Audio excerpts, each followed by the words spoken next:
Hi, welcome to another episode of the Curious Midlife Podcast. And I'm very happy today to have Tania Dalton join me. So, hello, Tania. Good morning in Australia.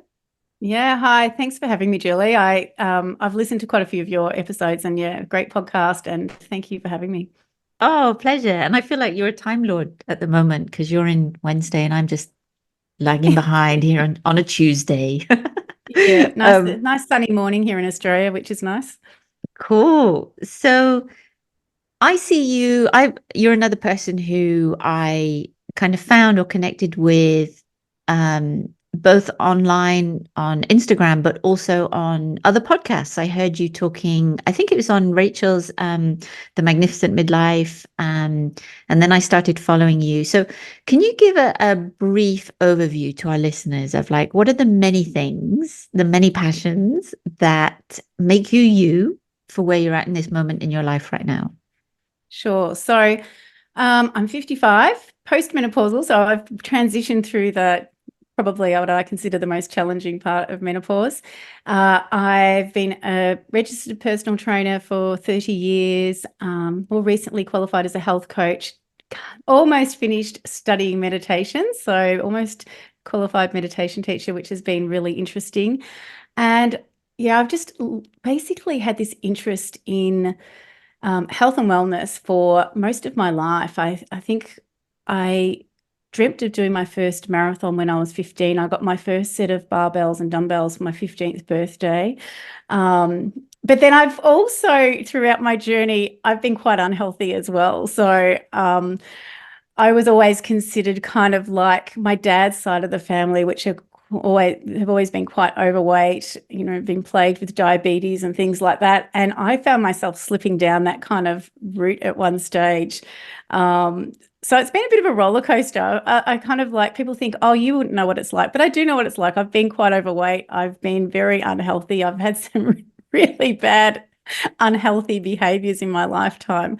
But then I've also always had in the back of my mind this interest in health and wellness. And now 55, I feel like I'm um, kind of it's bringing everything that I've learned over the last, like, I suppose, 40 years together. And yeah, it's a really good feeling. My dad also died of a heart attack when he was only 47. So I was in my early 20s. And that was actually the impetus for me qualifying as a personal trainer. So yeah, I've kind of got it's a wide and varied story, like anyone our age would be, because, by the time you get to in your 50s, a lot of stuff has happened. Yeah, and I mean, I think I know we're on the same page here. Of like, I think it's just like a very exciting chapter where we've walked down all these paths, we've had a look around, and we don't feel, or I don't feel this pressure to be pigeonholed in any particular pathway. And I'm like, well, I liked a bit of that, I liked a bit of that, and I want to keep hold of that, and I don't ever want to walk down there again. And things like that. And I think what's really interesting is, and this is something you said, you've experienced yourself, is that there's this side of activities and movement, which is fitness, and it doesn't always correlate with health. Whereas a lot of people have this natural assumption that if you're fit, you are healthy. So some of the quote fit people I know are also some of the unhealthiest people I know. And I also know some very unhealthy people who are also not fit. So I think for people who aren't in and around fitness or who don't like know fitness people very well, or how would you kind of demystify that to them based on your own Yeah, experiences as well? I agree with what you're saying, just like from my own experience. So I went into my menopause transition, for example, thinking I'm fit and healthy. I'm not going to be affected by menopause. Completely wrong about that. And this experience that I went through made me really sit back and look at what fit and healthy meant. And I realized that I exercised a lot, probably too much at times. And I ate quite healthy overall. I think my diet was reasonably good, but I neglected things like stress management and mindfulness and all of those other things that actually do make up health. And Look, for example, sleep as well. I'd neglected sleep my whole life because growing up in, the era I did, and I worked in a corporate environment for 20 years as well. I was rewarded for not being able to sleep. I was rewarded for being able to, work for a week without hardly any sleep.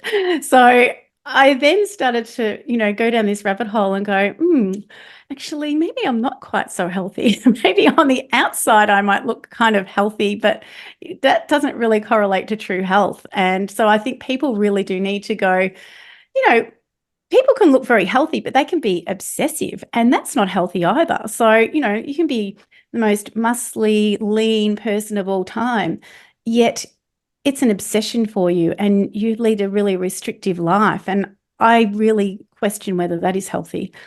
Definitely. And for you, what would you say are your kind of measures of health or pillars of health? What are the things that are sort of the non-negotiables of health for how you're living your life right now? Yeah, I think it's always, I suppose, evolving and learning as as I age as well. And as my body changes, I think it's always going to continue to, all of those things are going to continue to change. But I suppose there's a few things. I mean, I have this kind of, you've got your methods as well. I've got this MELT method where it's talking about move beautiful, eat beautiful, live beautiful, and think beautiful. I love it.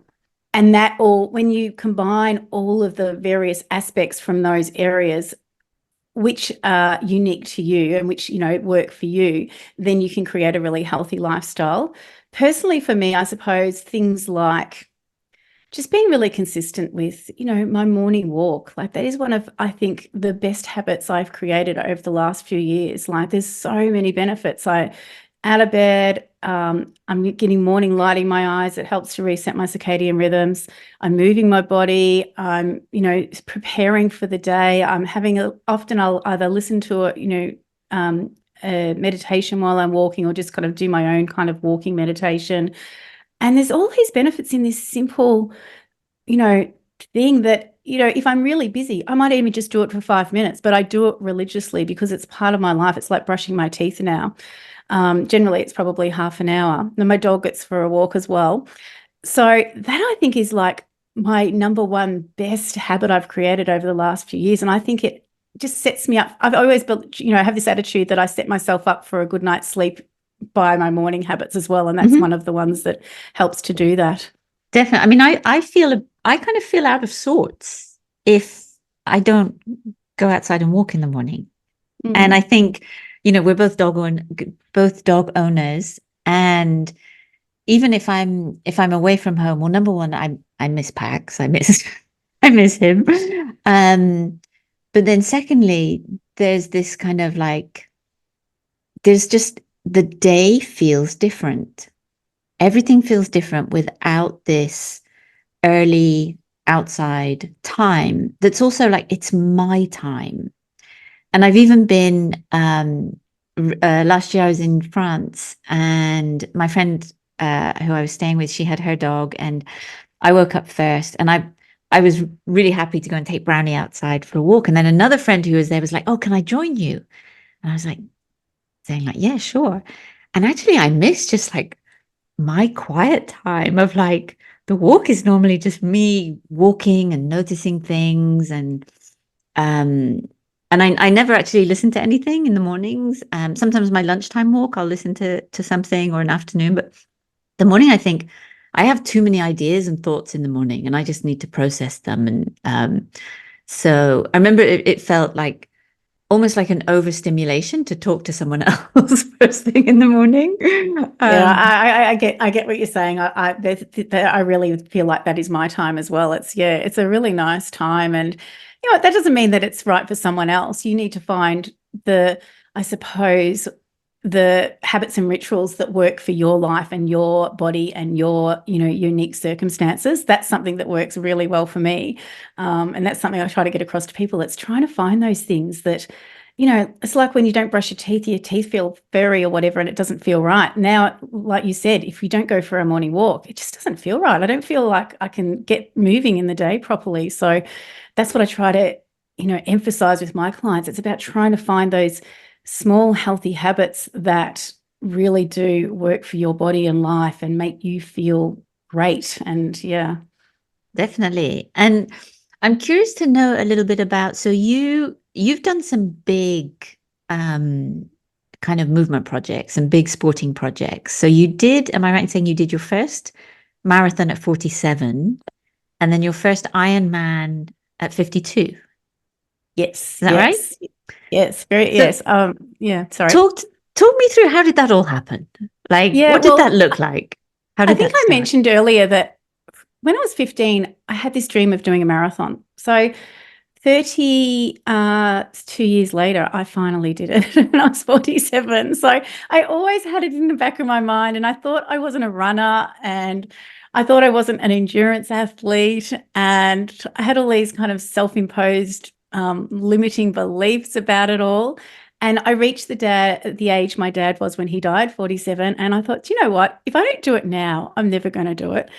And so I gave it a go. And I think one of the best things about aging, and I think menopause transition, where you're losing your reproductive hormones, for some reason, I feel like it has given me a lot more ability to look stupid and not care about what people think. There's a Oh, combination yeah. of reasons. Yeah, I think there's a big combination of Yeah. reasons why that's happened. Those kind of things. I feel Mm-hmm. like partly for me, it's the loss of reproductive hormones and the aging process, and also, coming to terms with my own mortality and realizing that, if I live a short life like my dad, then, could be dead tomorrow.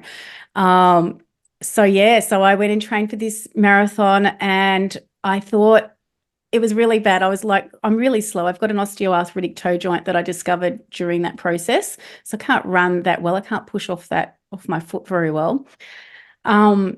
But I did the training. I was really slow. It looked like I was going to come in borderline on where they close down the roads and you have to run on the footpath and you don't even get to finish in the stadium, all that stuff. But I thought, I'm still going to do it. Someone has to come last. And I'd always been scared of that before when I was a younger woman. I thought, I can't do it if I'm not going to be really good. And it Mm-hmm. stopped me doing a lot of things in my life. So I did this, and it was just, I get teary. I've talked about this so many times and I still get teary. It was one of the most amazing experiences of my life. Like, I finished an hour earlier or more than an hour earlier than what I Wow. was expecting. So my family weren't even there. They were at the train station somewhere ages away.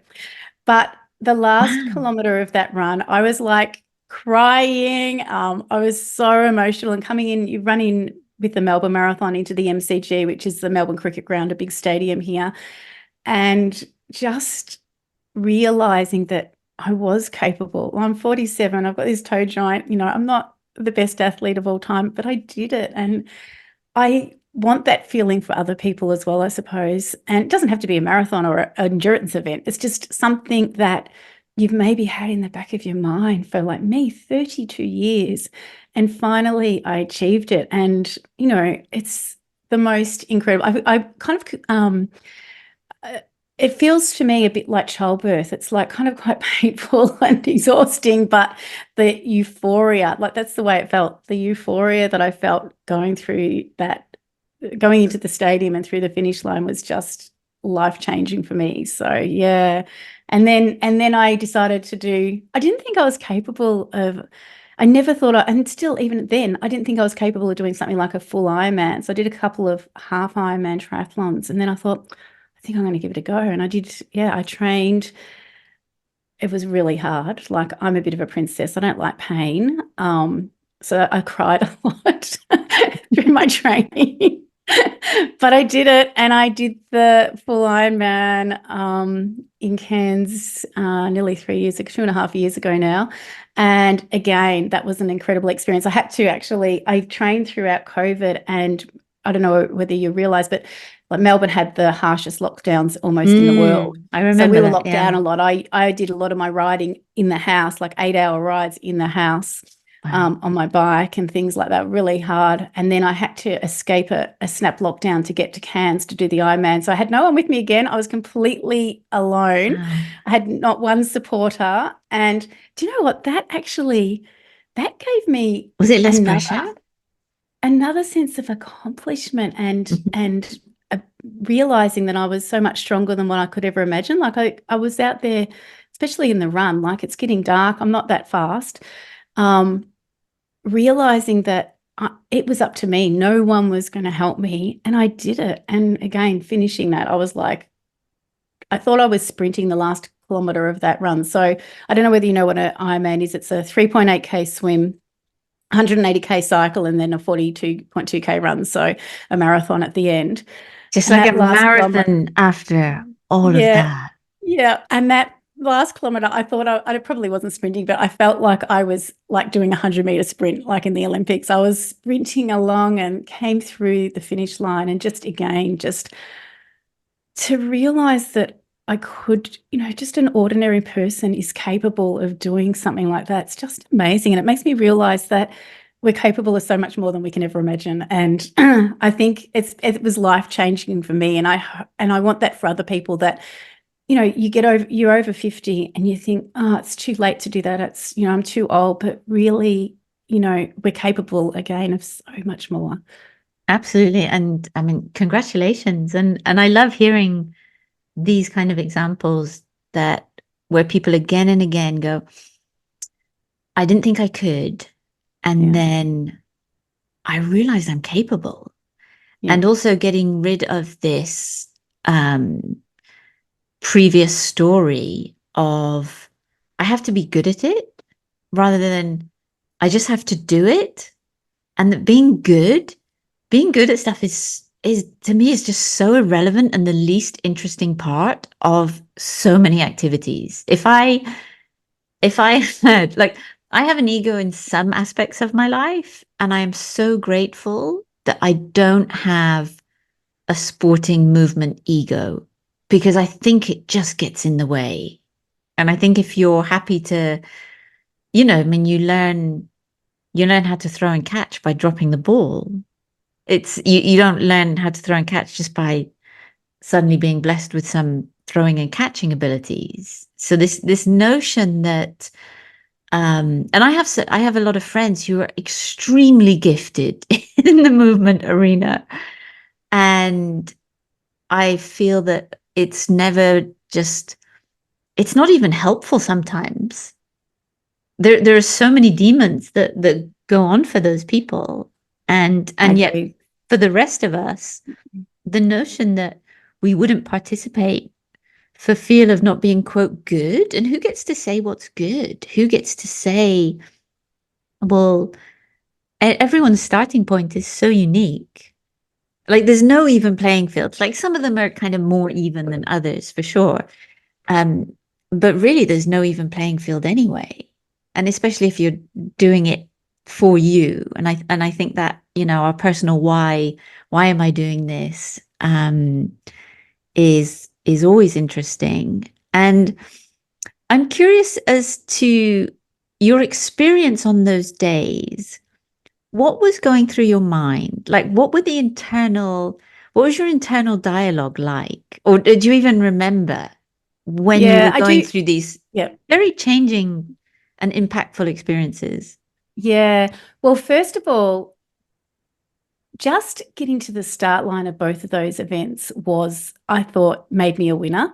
And it was a whole new way of looking at it, because really it's the training that gets you there, and anything can happen on the day. For example, in the Ironman, my repair kit flew off my bike into the bushes while I was like 100K from home. And then I passed someone with a puncture. Like, if that had happened to me, it would have been all over. So you can't really control what happens exactly on the day. And it's so variant. So just getting to the start line, I thought, I'm a winner. Like, it doesn't matter what happens now. I am a winner. So that, I think, was I like the way that I've been able to, realize that, that's a success for me. And then doing the events, it's particularly maybe not the marathon so much. Bizarrely enough, the marathon doesn't seem that long anymore, which seems crazy. It's all relative. But the Ironman, just the roller coaster of, just being able to keep bringing it, because I really think it's really, if you've trained for the Ironman, it's on the day, it's mental. Because it's going to be hard. It's not good. I mean, it's not that pleasant. You're out there. I mean, someone like me is out there. I was 13 hours and 40 minutes or something. It's a long time to be moving. in any way, shape, or form. It's a lot, like just to walk 13 hours. I don't know if I've never walked 13 hours. So being able to just keep bringing myself back and focusing on just the small little things, like, the pedaling, like push up, push down, pull up, push down, all of those kind of things. And then singing to myself. There's this Ironman song. If you look up the ad for the Ironman brand, there's this song, what's it called? I can't even think of it. I should know it now because I've played it to myself a million times. I can't think of it now. I sang that to myself a lot. Luckily, you're out there by yourself. I would have been pretty ordinary. And is there like a communication with other participants, or are you really just in your own journey? Well, you have to, there's no drafting in the cycling, so you're completely by yourself in the cycling unless you pass someone. So there's a bit of camaraderie. And when you're in the run, like I think it's 4 laps, so there's people cheering on. And then people, I suppose, are, it's a nice environment, I suppose. But really, I was very, very focused, I suppose, because I realized I was there by myself. I was just very, and I'm not someone that, I'm not I don't consider myself a proper athlete, I suppose. And like I said, I'm a bit of a princess, but I was very focused. I was very focused on that end goal and very determined. And I really liked, that these events has brought that out in me and made me realize that I'm much stronger and more capable mentally than I ever thought I was as well. It's a really interesting process, and it's a big growth. It was a big growth thing for me. Like, regardless of whether you want to do an event like that, just the idea that you can push through that kind of pain barrier, I suppose. And it seems kind of foreign for me because, like I said, I don't really like pain, but, I was doing it and able to do it. And I think what that brings home to me is that a lot of the time, and I say this to my clients a lot, is we're not objective at all about what we do, what we've achieved, and what's possible for us. So I have one client, and we've been working together for 2.5 years now. And at the beginning of each year, I always get people to, reflect on their goals and something like that. And I remembered our first interaction, and she'd sent me a video, and my first reaction was just like, wow, this woman has no idea how strong she is. Yeah. And I shared that back to her the other day, and she said it kind of made her feel, quite tearful, or like it was just like, wow, you saw something in me that she didn't see herself. And to me, it was just like, it's so obvious, and yet we can't see it. I agree. And I agree. And do you know what I think? I think by the time you get to this age, by the time you're 55, in your 50s, I always say you've got decades of knowledge and experience and wisdom. But then I see these women, so many women losing their confidence when in fact they should be stepping into their power and owning all of this experience. And we've got strengths like these events have shown me. I've got strengths that I didn't even know I possessed. And every woman I speak to, I speak to them and I go, they don't see it. They often don't see it, like you said, in themselves. But you've got strengths. You don't get to this age. Yeah. No one's life is smooth sailing for 50 years. I doubt there's anyone. So you have been through stuff, whatever it is, and you are a strong person and you have got all these skills. And a lot of people seem to struggle in their health, kind of, with their health a little bit. But when they can put all of those skills and utilize that with working on their health, then it's a game changer. 100%. And I think it's, the other thing I find myself saying to people a lot is your strength is also a double-edged sword. So I see women who can really, really push through in some contexts of their lives, and then yet struggle with what I would call like the strong resting, the down regulation, the self-care, because it's really confusing out there. And when the default is just get it done, or for a lot of women, they're the glue that's holding a lot of things together, maybe in a family dynamic, juggling careers and caregiving, and they're then the bottom of the ladder for any attention or priority. So, and then, then your hormones go on a wild roller coaster, and you're just left in a bit of an overwhelm of confusion. And I don't know what it's like in Australia, in terms of the dialogue around perimenopause and menopause, and it increasing. And I hope it is, and I think it is from what I see of like events you're attending and conferences that are happening. But I also think we're still at a stage where it's just massively confusing for I most totally women out agree. there. Yeah, I Whether totally you've got a agree. fitness background or not, it's just Yeah. massively confusing. Yeah, I totally agree. Things are changing in Australia. We're talking about it a lot more. I think the UK is ahead of everyone. They're doing good. But with Yeah. that becomes a whole lot of conflicting information. And one of the things that I really, find with women, which me included, when they start to, because menopause traditionally has been seen as old, hot, sweaty, end of life. It doesn't sound that exciting. So who wants to go through it? No one. No one wants to admit that they're going to go through menopause. No one wants to go through it. So I find a lot of women fighting this natural biological process and then end up completely, in a mess because they're fighting something that you kind of do need to take a bit of a step back. And as with your It's not business as usual.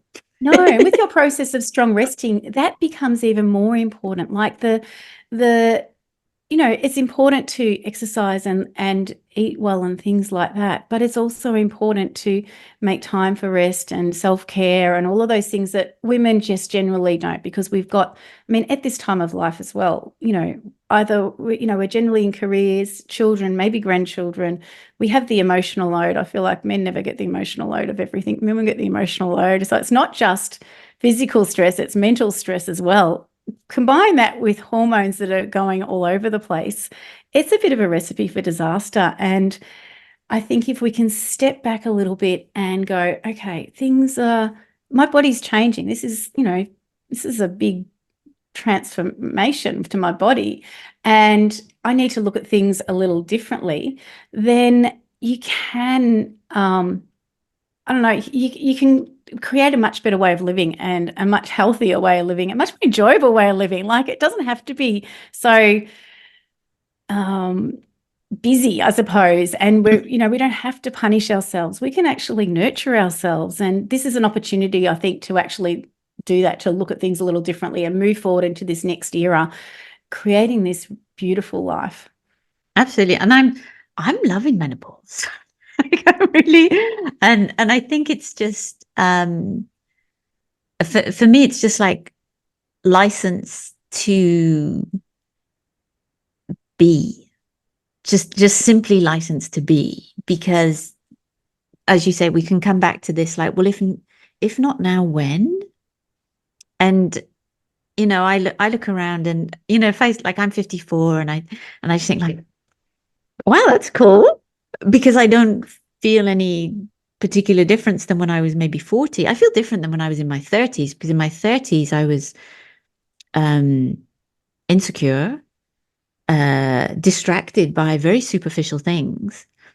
And then your 40s is kind of an exploration. And then your 50s are the conclusion of those 2 decades research, I feel. And then it's like, oh, this is the era now of like implementation. This is the era of those adventures. This is the era of setting the values and knowing where you want to put your time and attention, and having those boundaries where you're just like, no, I don't want to do that. I'm not going to do it. And there's no more explanation needed. It's just like, that'll be a no. Like I said to a friend yesterday, like, you can ask me anything, because I'm so happy with the word no that you'll either get a yes or a no. But I feel it's this time to know who we are, but then to implement it in a really consistent way, in a really compassionate way, in a way where it's like, how amazing is it to have the experience of aging? And, I always say to women, like, just put nice lighting in your house. Like if you're tired, if you're stressed about your looks, then just have really nice lighting in the bathroom. like I don't have to see me. I only see me a few times a day. And if I make those nicely lit, pleasant scenarios, I'm going to feel good about it. I'm not going to go exploring and looking at, and I come from a film background, so I know that, like, okay, if I take photos of myself in the harsh midday and the shadows in the front, it's like, that's that's not the image I want to probably hold on to in my mind. And it's also not anything that's particularly helpful. I mean, my mum's 82, and then she says, like, she just doesn't refer to herself as old. She said, I just don't think it's very helpful. That's great. And that's it. And she's not someone You've got a who's great role model.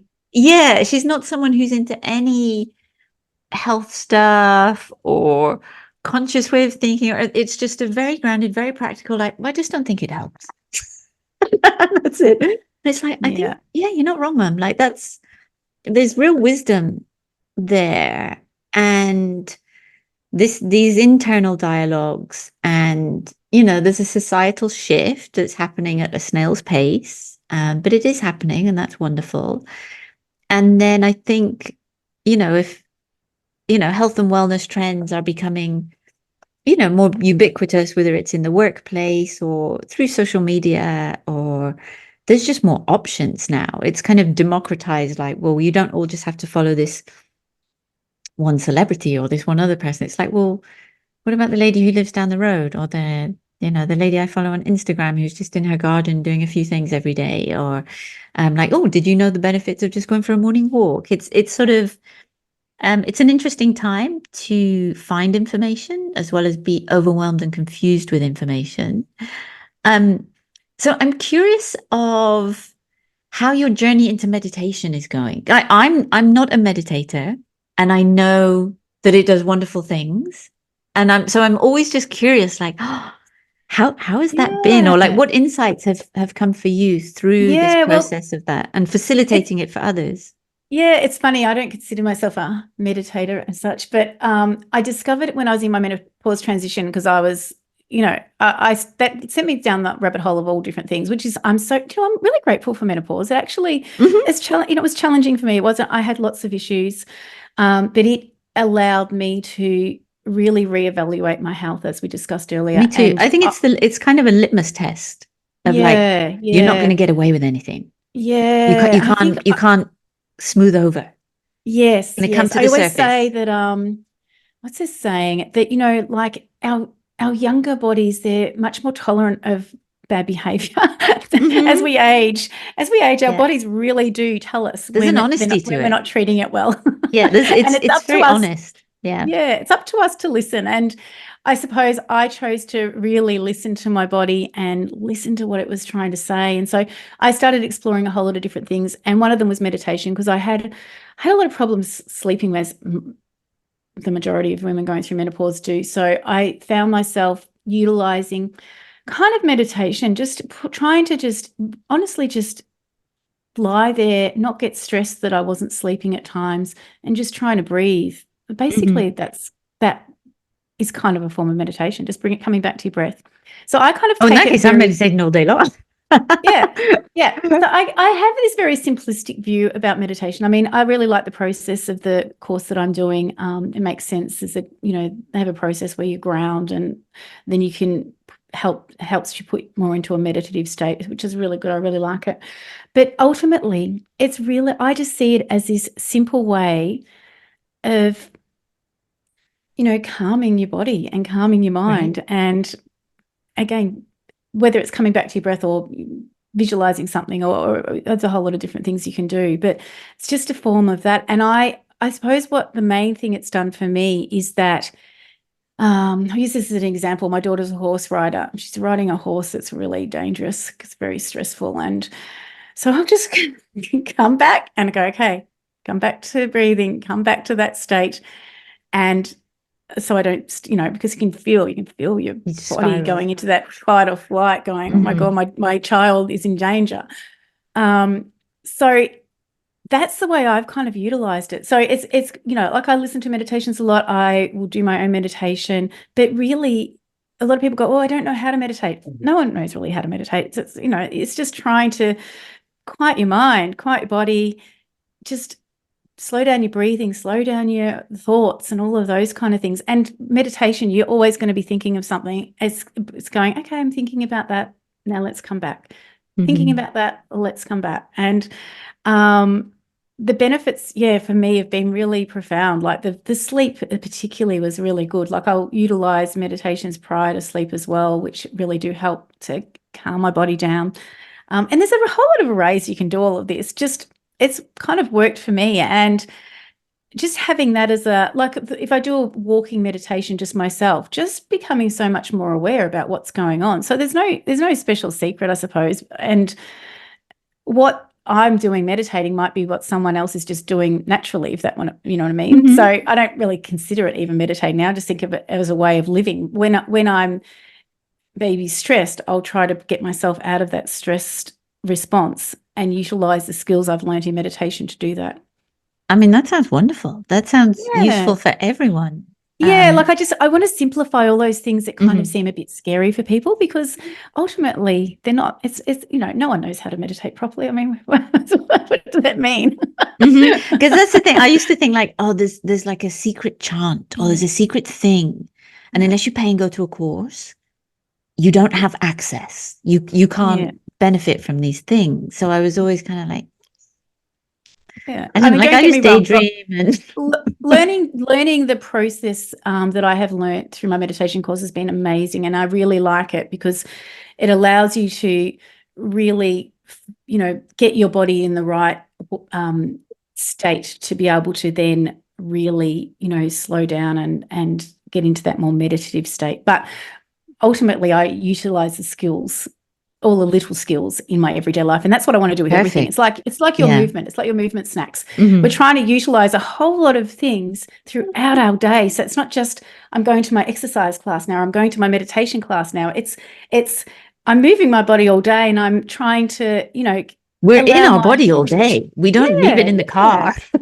And allow myself to be in a nice mental state throughout the day as well. And there's going to be ups and downs, of course, but when you've got those skills, you'll be able to move your body throughout the day, and then it creates a lifestyle. It's not just going to a class, for example, it's just the way you live. And that's I suppose my goal is to create this way of living that facilitates me to live this healthy, happy, and hopefully long life. Absolutely. And you're someone also who likes adventures. Tell me about a few of the adventures that you've been having recently. I don't know whether they're adventures. I don't know. You've done some things in New Zealand, some big hiking things. So I've really, as an older adult, I've kind of discovered all these things as well. I don't know whether it's partly because I was consumed with child rearing and work and all those things. I never had the opportunity. Maybe I didn't allow myself to have the opportunity to do fun things, but I discovered multi-day hiking again in my late 40s. So I've been to New Zealand. I've done quite a few of the great hikes in New Zealand, which I just love. They're just amazing. My daughter and I last year, when she finished secondary school, instead of going to schoolies, which is like a party week, she chose to go hiking with me in New Zealand. Amazing. We did this 4-day hike, which was incredible. And then did a road trip around New Zealand. And I love camping and things like that. Like I like 5-star hotels, but I equally love I'm the same. And being in the dirt and all of that kind of stuff. I think there's benefits of both. So we've just been camping.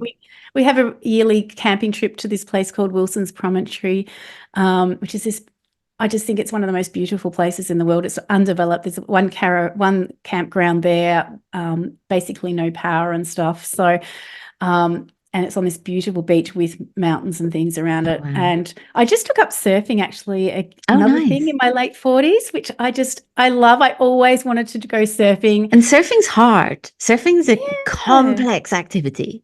Yeah. And I always wanted to do it my whole life. And I thought, if not now, then when? So Yeah. I started, and I've got my own surfboard now, which is hilarious. Yay. I'm not that skilled, but I can get up. I jump up all the time, and it's not like the biggest surfboard of all time. So, you can do stuff. It's great. Yeah. And you don't have to be the best. And You don't have to be good at it. You don't have to be good at it. because do you know what? It's like I always say about swimming. I'm quite a good swimmer, but people who aren't quite as good swimmers, they actually get a better workout. They'll have more fun.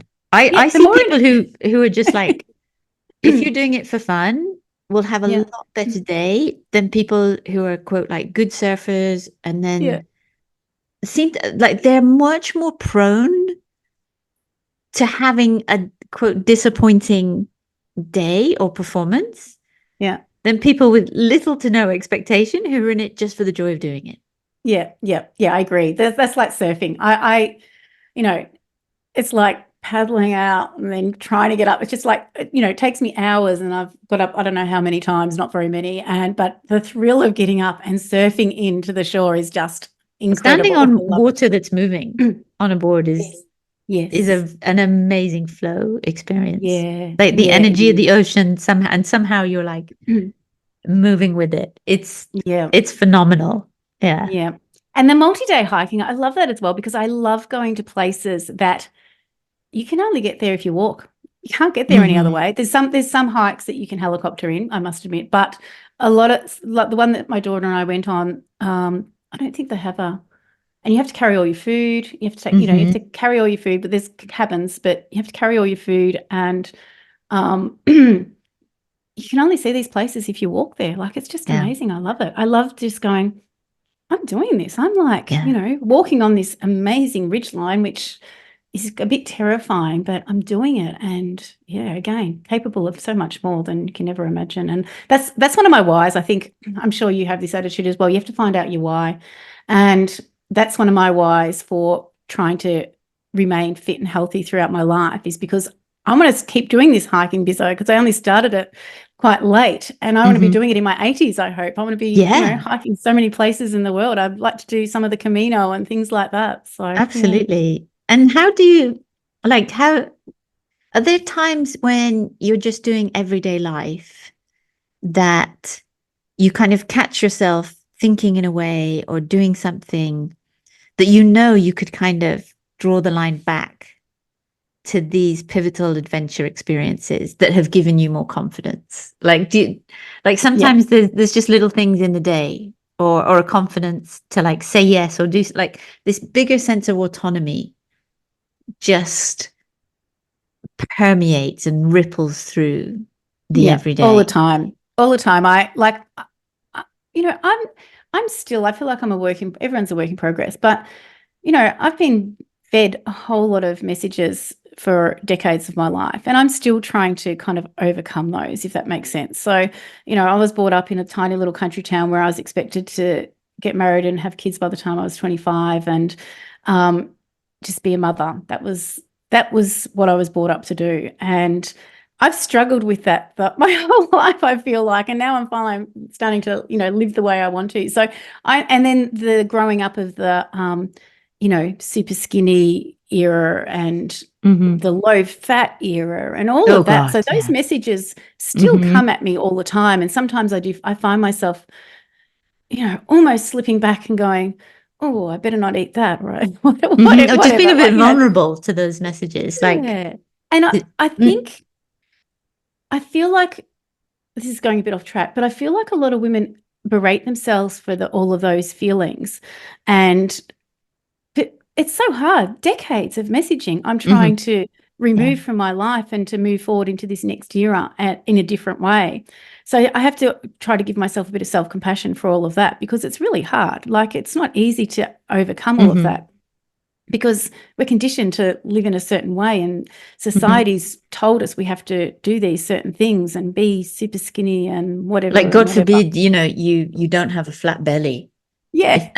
You're in your mid-50s, but you're strong and you do these things, but God forbid there's a little roll.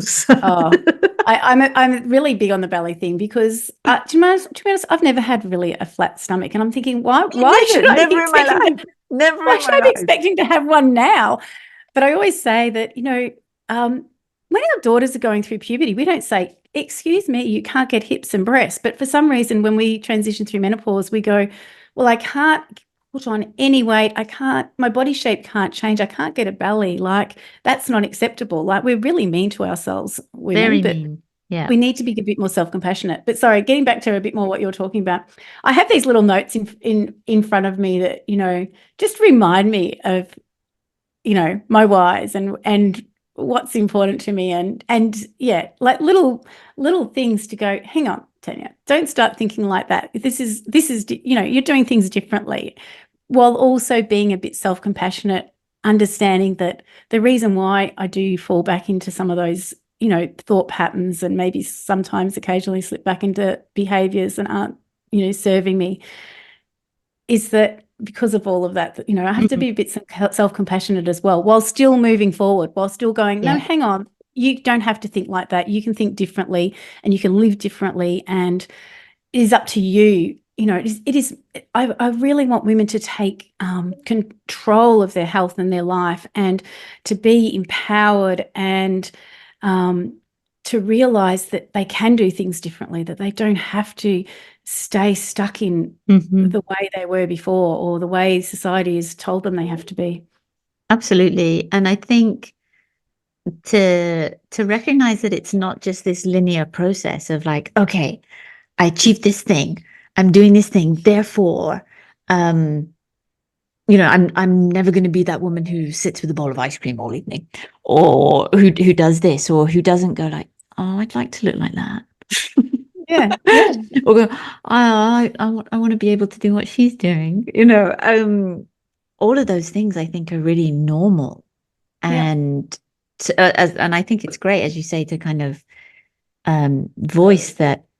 Let's just be okay with that, and it's still an upward trend. If you're making progress, you're living in a way that is health first and authentic to you, and whatever that looks like for you, but having this wider sense of autonomy of,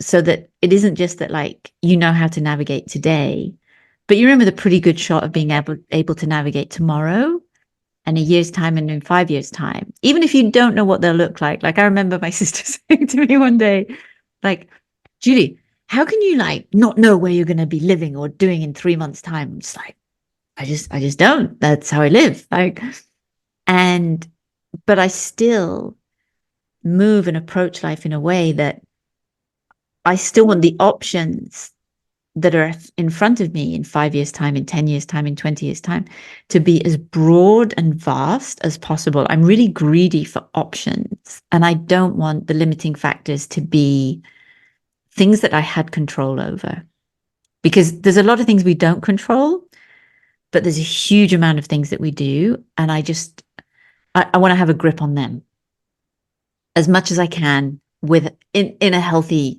mental balance of not. That's a great attitude. I love your attitude about that, really. Really nice attitude. And I think we should all try to think a little bit more like that, because you don't know what's going to happen what's going to happen tomorrow, do you? But you can have a broad idea. Yeah. You can have an idea of what you don't want to happen. That they're kind of very clear. You can have an idea. This is what I like to do with people as well. What don't you want anymore? What do you want to really let go clear of? Yes. Yeah. And that's a really good way, because that helps you work out what you do want. When you can go, I don't want to ever diet again. I just wrote an article recently. I'd never want to weigh myself ever again. Like, great. What is that? What's that doing to me? Does it make me feel bad? I know what I don't want. So then when I know what I don't want, then I can work out what I do want. And then I can start living that way. It's it's exciting. We've got so much to look forward to. Life should be a fun, we're blessed to be living it. And if we can find ways to change with the changes and navigate it, and not also be stuck in some magical thinking, positive, toxic something or other. That's not what life's about, is it? There's going to be ups and downs. Everyone has them. And to think like, oh, every day is going to be a great day. The only person who thinks that is my dog. Like, today, like, best day ever. Amazing. Like, we're humans. That's not the deal. So tell me, like, what's Tania's world looking like right now? What are you working on? What are your projects? Where's your focus? Where's your energy and attention? Yeah, I'm just kind of working. I'm just decided this year, actually, it's interesting, isn't it? Was doing a whole lot of things last year. I'm still doing a lot of things, but really just focusing on working one-on-one with my, clients, the women that I know I can help change their lives, which is really exciting for me. It brings me so much No, it's joy. beautiful work. As I'm sure it does for incredible. you. Yeah, When you see it's people, incredible. when you see people that have been stuck for maybe decades and their life starts to change in this beautiful, positive way, it's very rewarding. And I'm also just trying to allow myself to have a bit more time to myself and do fun things. I'm about to go on my very first bike packing trip in a few weeks, which will be exciting. Nice. Where you take everything on your bike. Actually, not tent, because we're staying in this really nice hotel. But anyway, It still sounds great. Yeah. Got to catch this train and then cycle on these gravel cycling. That's exciting. I'm actually just, I've been a bit curious about. I knew we were going to hit feeding time. Shush. Sorry, carry on. That's all right. I've been curious about CrossFit. CrossFit's not really kind of my thing, but I've been a bit curious about it because I studied Olympic lifting before CrossFit even existed. I studied Olympic lifting for a few years, quite extensively, and I love that. Taught me a lot about movement. Actually, Olympic lifting's incredible and so technical. Yes. Taught me a lot about moving and power and speed and all that kind of stuff. And do you know what else it did teach me is that you don't need to do a bicep curl to create muscle. Like doing those big lifts are just amazing for your body when you can. That's one of my philosophies about exercise. If you can do an exercise that uses I'm less better. That's and stuff. Use one of those instead of doing one that does one. Yeah. So I've been to a couple of CrossFit classes lately, and it's interesting because 55, got a toe joint problem. I wouldn't consider myself at my peak fitness at the moment, but it's been interesting going there and speaking up for myself, advocating for myself, and going, no, sorry, I can't do that. I can't do jumping jacks. That does not work with my pelvic floor and things. And being able to just go, I need to do this for my body and adjust the workout for my body so it will work. So that's been really interesting because people look at you and go, oh, how dare you question me about what I'm telling you to do? And I think that's another thing we need to do as women. We need to advocate for ourselves and go, no, sorry, that's not going to suit me. Can you give me an alternative, and I'm going to do it this way or something. So that's kind of interesting. Been an interesting thing. And what else? Got some more hikes and things coming up. Yeah, so I just want to try to get that balance right between work, play, and living my best life. Because like I said, it could be over tomorrow. And I keep, you have to remind yourself constantly that, life is not all about just working. It's, we've got to do, I want to do a job that brings me joy and I'm passionate about, but I also want to make time for other things and my family, of course, as well. My kids are going to disappear soon, so I'm going to make the most of it. And where can people find more about you or follow you and things like that?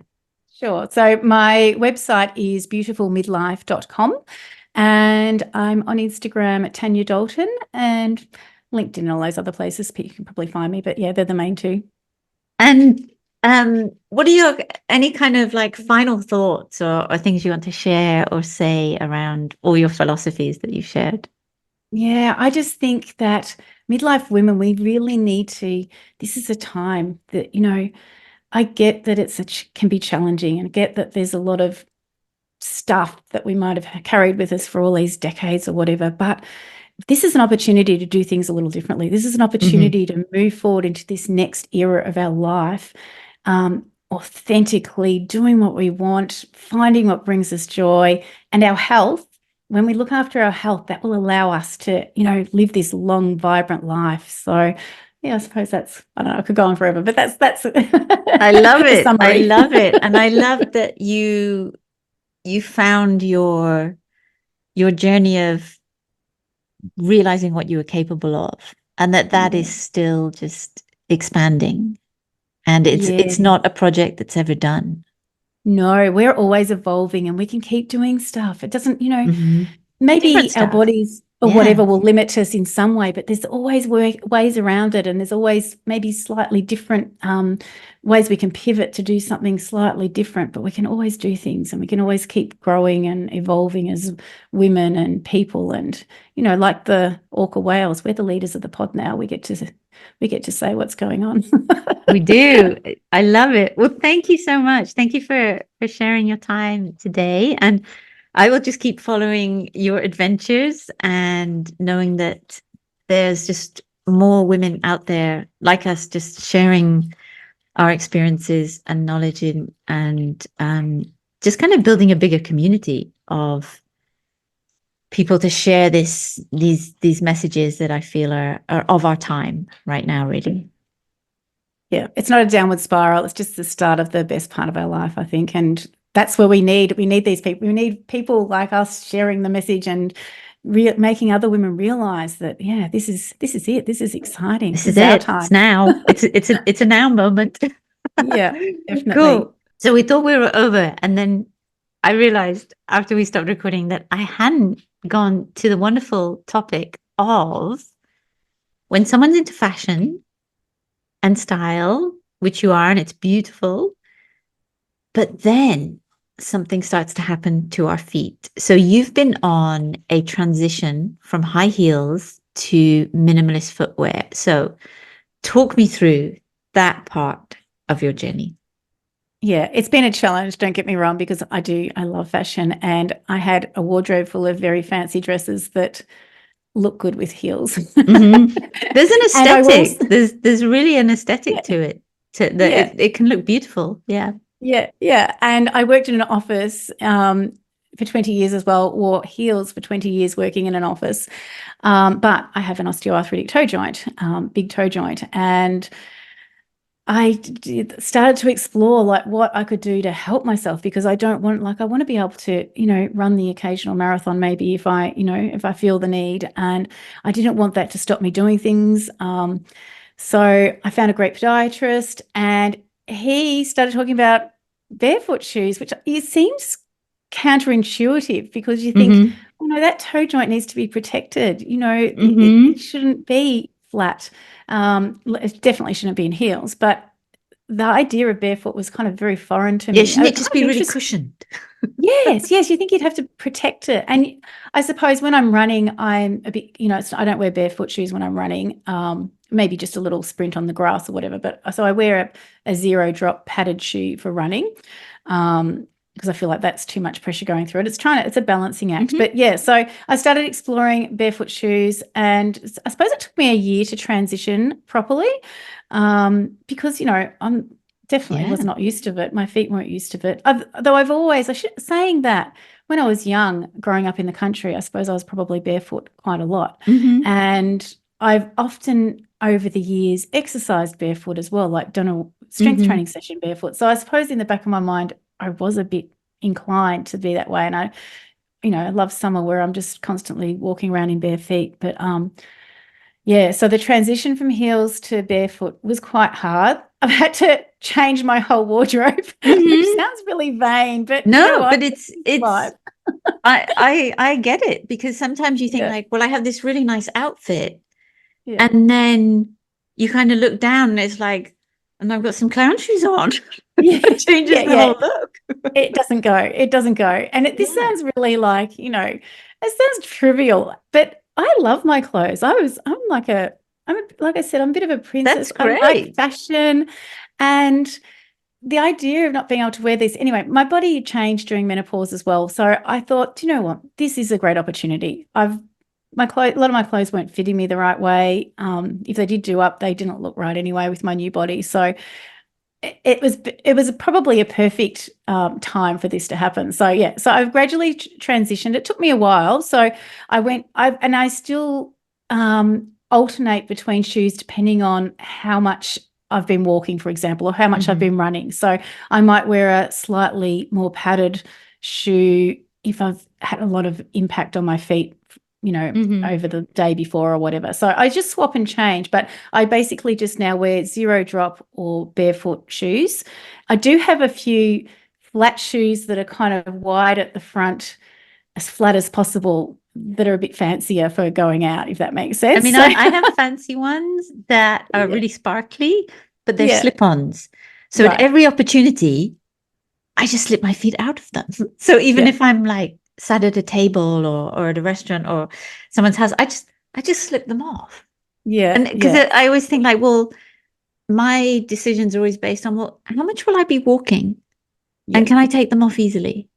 And so then that kind of opens up a few more options for like, I mean, I don't get dressed up that often, but when I do, if I want to, how can my body adapt? Like I wouldn't do a movement session because I wouldn't walk the dog, but because it would actually hurt my knees.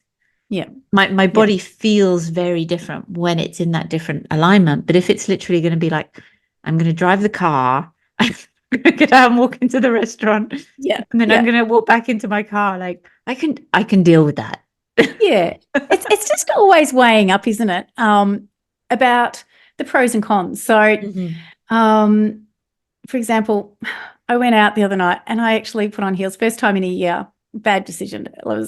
I thought I'm never going to do this again. They're going. I've kept a couple of pairs just in case. But that's interesting to do that. Yeah, it was a curious experiment. And I thought, do you know what? I spent years really, most of the time I wasn't comfortable in heels. Who is? I mean, who is really that comfortable in heels?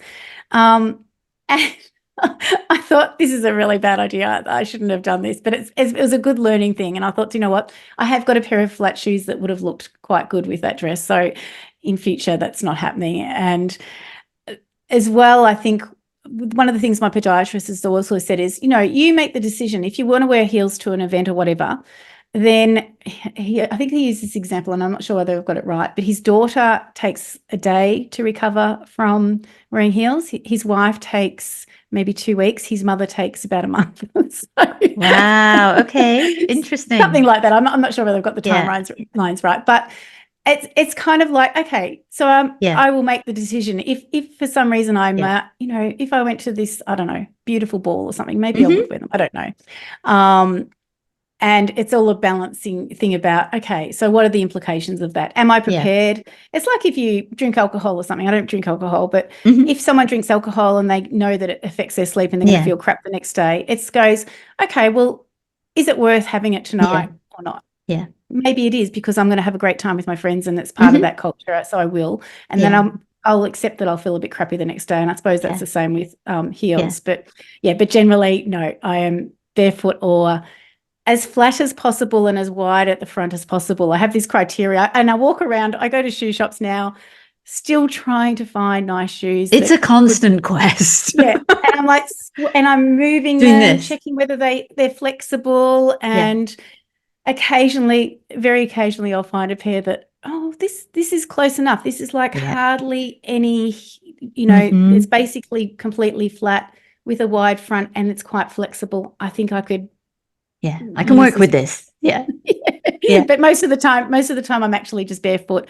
I'm very bad with using my toe spaces, which I should be actually utilizing more, particularly for that. I find my good foot, I've got a good foot and a bad foot. My good foot, I've got great toe splay. My bad foot with my arthritic toe joint, it's pushed in and I probably should make sure I'm using the toe spaces and things like that to help hopefully maybe realign it a little bit. But how have you found sorry Karen.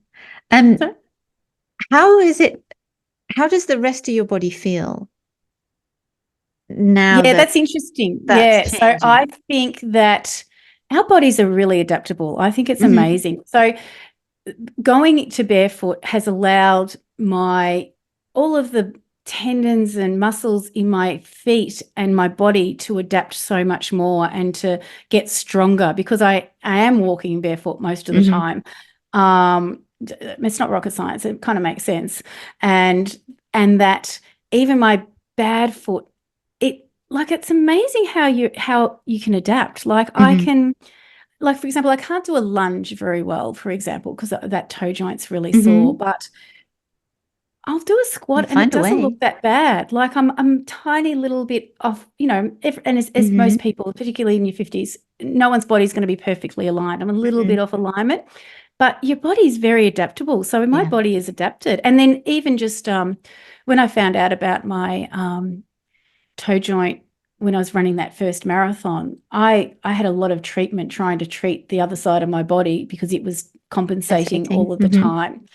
Now I don't. I've never had treatment since the Ironman. I didn't have any treatment, so my body has somehow. Sweats it out. I can get a little bit sore in my right, in my opposite glute to my bad leg, my bad foot, but overall, my body has adapted to this not great toe joint, and then going barefoot has just facilitated It'll that just find a even way. more. I Yeah. love it. And I always say to people as well, like just don't get in the way, because your body has its own intelligence and it'll find a way. So, and sometimes like the thinking actually just gets in the way of the movement, where your body just knows how to do it. Like it just let it, but give it the environment so that it can. Yes. Without these restrictions, and that can be, whether it's a stiff shoe or whether it's a breathing pattern where, okay, you've told your body that there's a threat, but you're trying to do some relaxing movement that's not obviously feeling relaxed. It's like, well, yeah, like some very mixed messages going on there.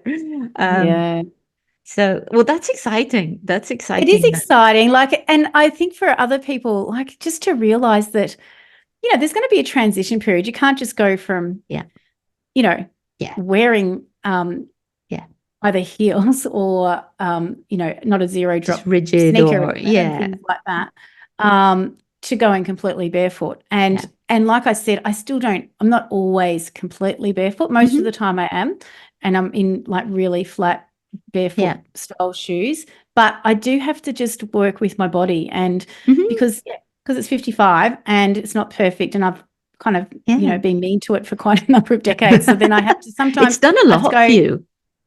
So sometimes I'll have to put on my spongy zero drop sneakers if I need it. So it's just I think we really have to listen to our body, because it tells us what we need in the moment.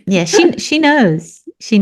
We just get in the way. So thank you. And I just appreciate you sharing all your shoe and fashion adventures as well online, because it's something not a lot of people do. Like, there are people who are like, I'm into nature and movement, and therefore is it some weird contradiction that actually I really like style and fashion? Like, I love all of it. And so I found it very refreshing. Like, I love Tanya's style and how she's doing that. And it's interesting, isn't it? And I think, like you said, we're multifaceted people, and that's part of me. And I kind of I have been, like you just said, I've been a bit embarrassed at times that I'm kind of a girly girl, and I love it.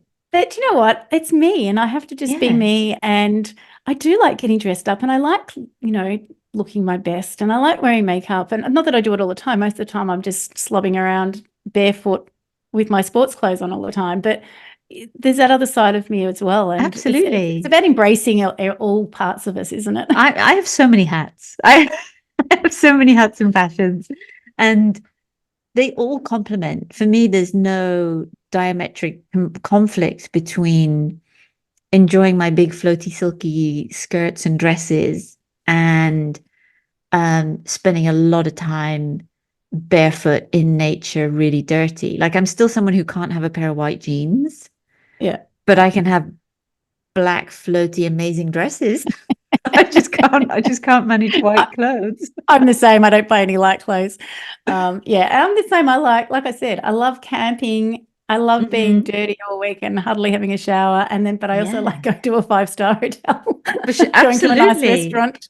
And for me, that's just making the best of all worlds, and not conforming to anything that says, well, just because I choose that, that disqualifies me from that. Like, I'm qualified for all of it. Like, there's nobody gets the right to unqualify me of, well, just because you're, into barefoot doesn't mean that you can't be into 5-star chic. Well, who says? Whose rule is that? Whose conformity do I have to play to? And I'm just not going to. So I really appreciate that. I really Yeah, I'm glad you share that part of your journey.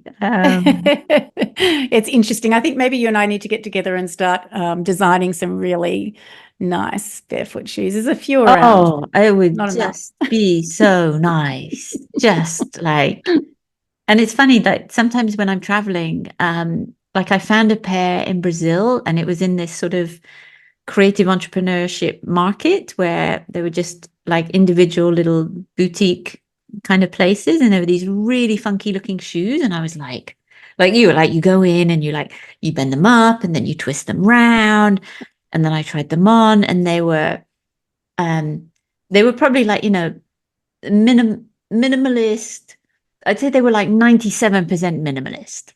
It was like, okay, this wouldn't, Zero Shoes or Viva Barefoot or Feel Grounds, like they wouldn't sell this. But you know what?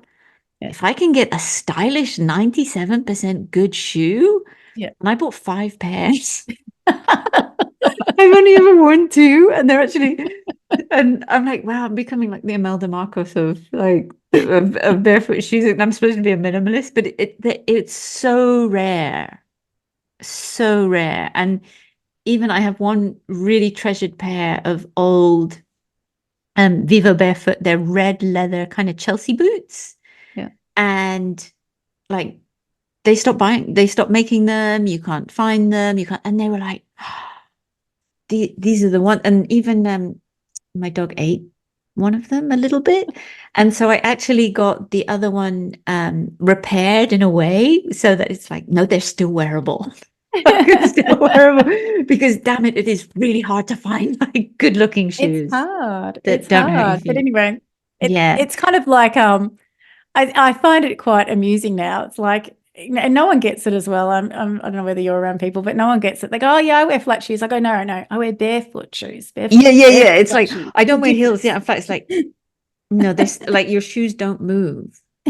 They're like they just don't move. And if the shoe doesn't move, my foot can't move, and if my foot can't move, my body's very unhappy. And also what I've noticed is I get mentally very bothered.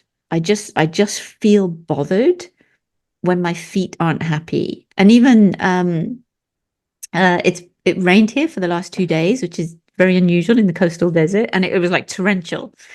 And I have a pair of they're Vivo Barefoot. They're like thermal trekking trail shoes, and I wore them, and they were, I don't know, like my feet got too hot, and it was like when like you're a child and you just like need to get the clothes off. you have this kind of heat tantrum, and you're just like strip off. Like my feet had that. Like I came into the house and my friend was talking to me, and I'm like, hang on.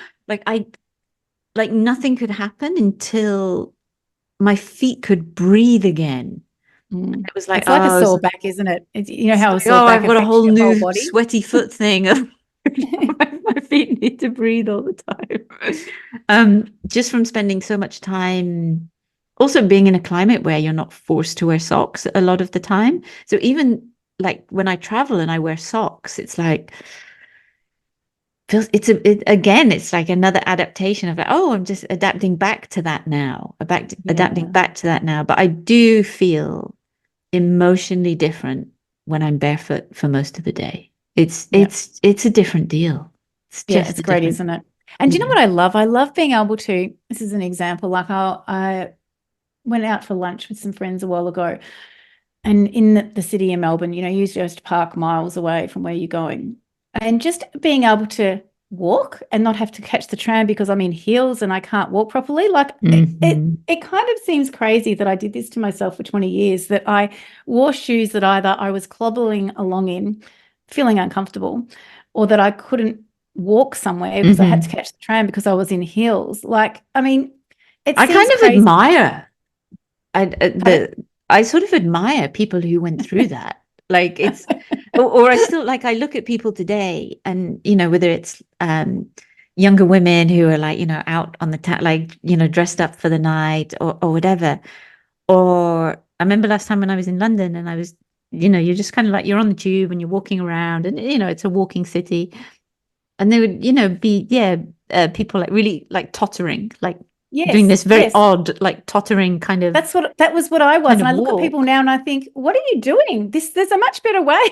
Or I also think what strikes me now, and maybe this is part of my awareness and my kind of gratitude and really valuing a lot of autonomy, is I also look at people like that and I just think like, you're very vulnerable because you can't move well if you needed to. If you needed to move quickly, if I don't know, you slip, there's a vulnerability to it as well. And that's why, like, if the shoe is not, full barefoot qualified, Yeah.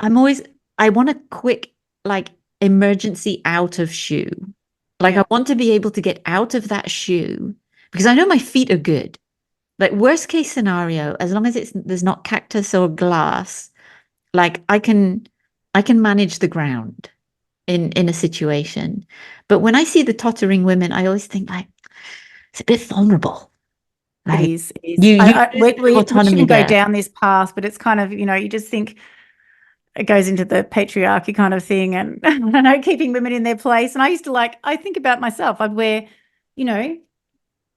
really slim, tightish, longer skirts with Yeah. heels. Like it's like It's really restricted. It's very, it's not very very freeing. Yeah. And I think even I mean, friends always laugh if like I go out and I have a nice dress or skirt on. Like they know that I'm always wearing something I can move in. Even if it looks like I can't move in it, they're like, oh no, you can't. And I'm like, oh no, I've got my shorts on underneath. Like I can always like run up a wall. It's fine. Or I can always get over there or under there. Or I remember going to an event with a friend and I walked back to her car and she was like, are you going to be able to get back over there? And I was like, oh yeah, I'm just going to cut up the hill and then go over the wall and the railing. And she was like, really? It's like, yeah. She's like, and I was kind of like, dressed up nice for a night out. And I'd just taken those things for granted for so many years there's an unconscious process now of when I choose what I wear, that there are always options for me to either I can move fully in it, or there's like a quick option where I can adapt it so that I can move really well in it. Yeah. So I dress as people dress when they go to the airport. When everyone's in their kind of like comfort first approach, I'm like, yeah. So I'm very happy for the kind of leisure wear fashion of people making things that are like, my body enjoys how it feels when I wear that, and there's an aesthetic that I like, and that style makes me feel good, and I like that, and I don't want those two things should not have to be in conflict. I agree. I've kind of started wearing a lot more like linen clothes and things that are a bit more casual, but still I can get them in nice styles. So then they kind of match. It seems crazy talking about this, but that will go with a more barefooty kind of shoe. So I've changed my whole style. But do you know what? It's kind of good. Like I said, this is a great opportunity. I feel like this is a great age to go. I'm kind of I'll play with that. Yeah, I'm about kind of evolving and reinventing myself, and I actually like it. I like that I'm not wearing those, slim, firmer fitting dresses with my high heels now. I think, I mean, that was fine. That's who I was then, but I've changed. I've become a new person, and this is another part of my evolution. And, and I can walk around feeling comfortable, which is just God forbid. Can you ever imagine a guy? You just say, like, okay, you have to wear that suit, but you're going to be really uncomfortable, every day, and they just be like, I'm not wearing that. I mean, there are people who would say like, oh my, the stiff shirt or starched collar or something, like, it's like, yeah, but you can still walk, man. It's like ties are kind of, I don't know about in the US, but ties are kind of disappearing in Australia business now, so it's not as I mean, America's has always been very casual. The UK is much more formal, but I think even that's changing in a lot of COVID's areas. kind of changed a lot of people. Everyone's Zoom outfits. I was always like silk shirt, board shorts. That was my kind of COVID online official life. So that was fun. But I think our style is part of who we are, and I think I like to bring that into the discussion and conversation because, again, it's part of us. Like if I wake up and I put on something nice, then that makes me feel nice. If I wake up and go, I don't care, and it's like, well, there's on some level I probably do. And even if that level of care is, am I comfortable or this, but I have it's this okay to conversation care. with people quite a lot because, I use the word, I think women want to look and feel their best, regardless of their age. People go, Yeah. no one really cares what they look like. I go, Oh, you do. You and I've do, been if you're thinking honest. everyone does because you Let's be choose what honest. you get up and put on in the morning. And when, without a doubt, if you're dressed up to go out to an event or something and you've made an effort, it improves your mind, improves your You feel more self-esteem. confident. Yeah. Yeah, Like you me, it's do. like me saying like, well, I don't care what I look like. Well, okay, I'll never wash my hair again. Yeah, Like yeah, at what point, well, if you don't care, would you let someone else buy your clothes for you? yeah, No, you yeah. don't, because you Yeah, do it's interesting, care. isn't it? I think You do care. we can still be very authentic and natural. And like, Yeah. if you saw me most of the time, my hair's in a ponytail and I've got no makeup on and I'm in a pair of sports shorts or something and Same, barefoot, same. or I'm in the garden covered in dirt and things. Yeah. But I also do, I went out for dinner the other night and I like to look good for It's myself and it great. makes me feel good. Yeah. And I think I celebrate that and I like sharing that. And I'm glad this has been part of that of our discussion as well. Just let's It's keep important. It's important for us to yeah. feel, you've got to try to find all these ways to feel confident, feel our best. And it doesn't have to be the way we looked when we were 40. We can still look good regardless of our age. And like, again, like I've adapted to the barefoot thing and I love it. I actually think, oh my goodness, why didn't I not do this 20 years ago? But anyway. It's all fun. And I think it's just another arena for us to be curious about and play with and see, well, what do I like now? Or even the chance to go, like I always wanted to have one of those dresses or skirts, but I never had the confidence before, or maybe I cared about what was in trend. But you know what? Now I just want it. Yeah. Yeah. And so it does. There is an opportunity, and I think these things again, whether the challenge is, are you being authentic to yourself? Are you you found confidence from like, I never thought I'd do a pull-up and now I have a pull-up. So, okay, if I'm confident enough to realize I can do that to my body, like for God's sake, like I can go and buy the skirt that I've always wanted, like, Yeah. and wear it and feel good in that. I was at something recently at a day recently, and one of the presenters had this great saying. She goes, we do not need a note from our mother anymore. Like we can do whatever we want. This is our time. We don't have to have a note from anyone. You're in charge. You're in the driving seat. You get to choose. And that was very profound for me. It's like, I like that. what? I can do whatever I want. No one can tell me what to do anymore. I can be who I want and dress the way I want. And I don't need anyone's approval. I need my approval. I need to feel good about myself and my decisions and things like that. So, yeah. I love it. Well, thank you. Thank you again. And we should start a like natural movers barefoot fashion. We should. I agree. Like, who else is into this? Like, okay. I'm into some of those. I'm into a couple of groups like that, but they're actually not that fashionable. So. Oh, I mean, I'm curious. So let's get it going. Because I think there's more of us. I think there's more of us. There's definitely women that care.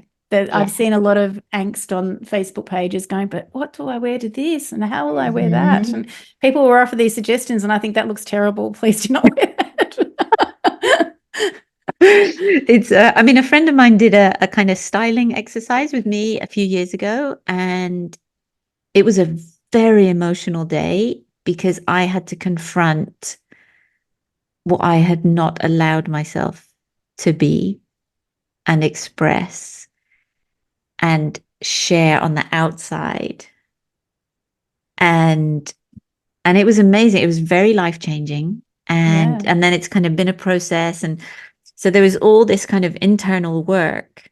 And then I had to go and kind of create these kind of vision boards of like, well, who are the people I aspire to and whose style do I like and this and that. And then take all the outfits from my wardrobe and do like my hair and my makeup, and then put on all the outfits and take a photograph of myself in them. And then she kind of came up with ideas of like, well, try and mix that with that. And that's that. And also like trying on clothes on and off all day. So much movement, like a crazy amount of movement. And then I started to kind of evolve it. And I was working on a project and I had like one of these outfits. I walked into the studio and there was this a young woman from London who was on the team, on the production, and she just went like, "Oh, I love your style." She said, "You're like Jurassic Park chic." And I was like, "Okay, I have a name for it. I'm Jurassic Park chic." I'm like, so this mix of kind of like silks meet utilitarian meet feminine, subtle, sexy, like this. I'm like, there you go. Jurassic. I love, actually, you remind me of, there's some photos of you in this beautiful red dress on the beach and things. Oh, I love training in my dress. I love those photos. And I'm going to do more of that. I agree that it's nice to see you, this other side of you, that you're not just, just dirty and moving and rolling around my dog. Yeah, because it's both. Yeah. Both of it's happening.